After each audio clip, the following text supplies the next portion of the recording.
इसी के साथ बढ़ते हैं आगे और अब करते हैं हमारे सभी मेहमानों का स्वागत। कार्यक्रम में जुड़ चुके हैं हमारे साथ कुणाल जी, राकेश जी, सुमित जी, सचिन जी, मेहुल कोठारी साहब, आशु बराल साहब और जय ठक्कर साहब। आप सबका बहुत बहुत स्वागत है। आइए एक के बाद एक बहुत सारी बिगुल की फरमाइश है। सचिन जी के लिए BTS डबल टी का बिगुल।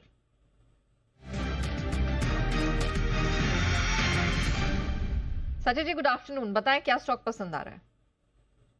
Good afternoon, Neha. Good afternoon, and good afternoon to all the panelists.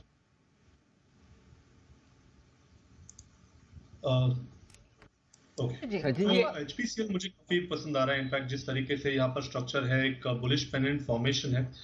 BPCL को हमने रेकमेंड किया था फ्राइडे के शो में, एंड मुझे लग रहा है वैसी ही तेजी इस पर्टिकुलर स्टॉक में भी नजर आनी चाहिए। जिस तरीके से स्ट्रक्चर है, जो नेक्स्ट हर्डल है स्टॉक के लिए वो लगभग अराउंड 395 के आसपास का है।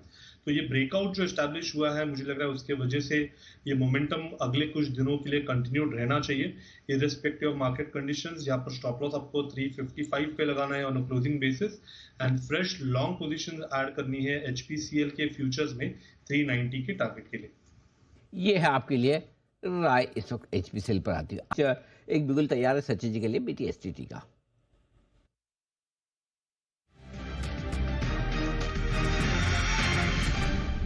बताएं सर। अनिल जी, कोटक महिंद्रा बैंक पे एक रेजिस्टेंस है। इनफैक्ट वो रेजिस्टेंस पिछले 6 दिनों से बरकरार है 2180 के आसपास का, एंड उसके ऊपर क्लोजिंग नहीं हो पा रही है। कल के सत्र में भी हमने देखा कि वहां पर एक बेरिश फॉर्मेशन थी, एंड आज रिकवरी में भी इसका पार्टिसिपेशन ज्यादा नहीं है। सो आई थिंक थोड़ा सा एक RSI पे जो डाइवर्जेंस है उसका इफेक्ट आना चाहिए। एक पुल बैक आ सकता है जिसकी वजह से एक छोटी सी डिक्लाइन एक्सपेक्टेड होगी। तो यहाँ पर कोटक महिंद्रा बैंक के फ्यूचर्स में बिकवाली करने की सलाह होगी। जिस तरीके से स्ट्रक्चर है, हो सकता है कि 2080 से लेके 2060 के आसपास का एक डिक्लाइन आए। तो यहाँ पर फ्रेश शॉर्ट्स ऐड करने की सलाह होगी 2185 के स्टॉप लॉस के साथ। ओके, ये राय कोटक बैंक पर आपके लिए।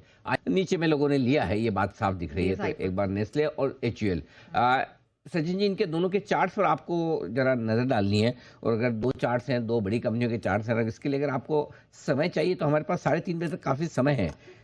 अभी बताएंगे, थोड़ा इंतजार करें हम। अनिल जी, इनफैक्ट दोनों रेडी है। हाँ, HUL पे तो व्यू काफी बुलिश ही है। इनफैक्ट मुझे लग रहा है एक फाइनल डिक्लाइन होनी चाहिए। वो डिक्लाइन लगभग 2180 या 2140 तक आ सकती है, बट वो पर्टिकुलर डिक्लाइन मुझे लग रहा है एक अच्छी अपॉर्चुनिटी होगी स्टॉक को पोर्टफोलियो के लिहाज से अक्यूमुलेट करने के लिए। इसे हमने 10 की कमाई में भी रेकमेंड किया है हाल फिलहाल में ही, एंड जिस तरीके से ओवरऑल स्ट्रक्चर है, मुझे लग रहा है 2700 के आसपास के स्विंग्स अगले एक साल के दौरान नजर आ सकते हैं। नेस्ले में मुझे लग रहा है थोड़ा सा कन्विक्शन लो है। कंसोलिडेशन जरूर वहां पर हुआ है। अपने 200 वीकली एक्सपोनेंशियल मूविंग एवरेज के आसपास का एक सपोर्ट है 2140 के आसपास। तो आई थिंक वहां पर मुझे लग रहा है थोड़ी सी डिक्लाइन आते हैं तो अक्यूमुलेट करने का मौका होगा।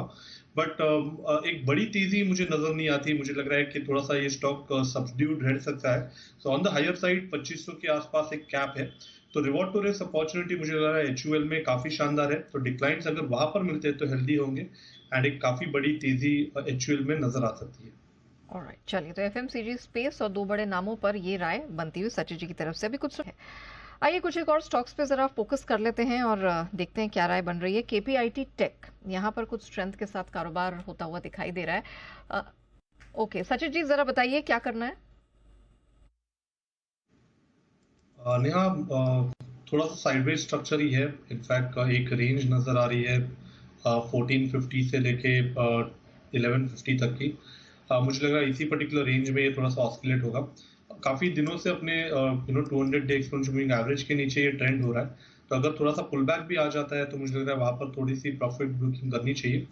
एक काफी स्टिफ रेजिस्टेंस है। जब तक ये 1450 का लेवल क्रॉस नहीं होता ऑन वीकली बेसिस, तब तक ट्रेंड में कोई चेंज नजर नहीं आता। तो यहाँ पर थोड़ा सा मुझे लग रहा है range bound oscillation mode continued रहेगा।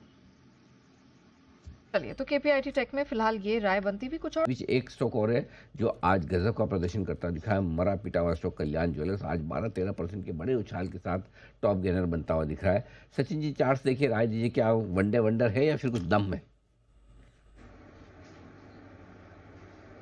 अनिल जी, मुझे लग रहा है थोड़ा सा वनडे वंडर होना चाहिए, बिकॉज ओवरऑल अगर उसका स्ट्रक्चर देखें तो एक लो टॉप लो बॉटम सीक्वेंस ही है।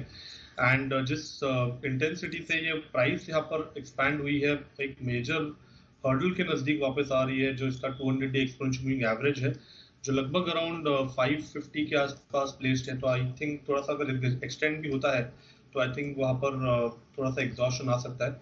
मेजर ट्रेंड थोड़ी सी वीक है, तो यहाँ पर डेफिनेटली कॉशियस रहने की सलाह होगी।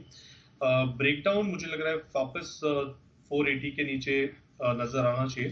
तो अगर किसी को शॉर्ट करना है तो 480 लेवल ब्रेक करने के बाद फ्रेश शॉर्ट्स डिप्लॉय किए जा सकते हैं।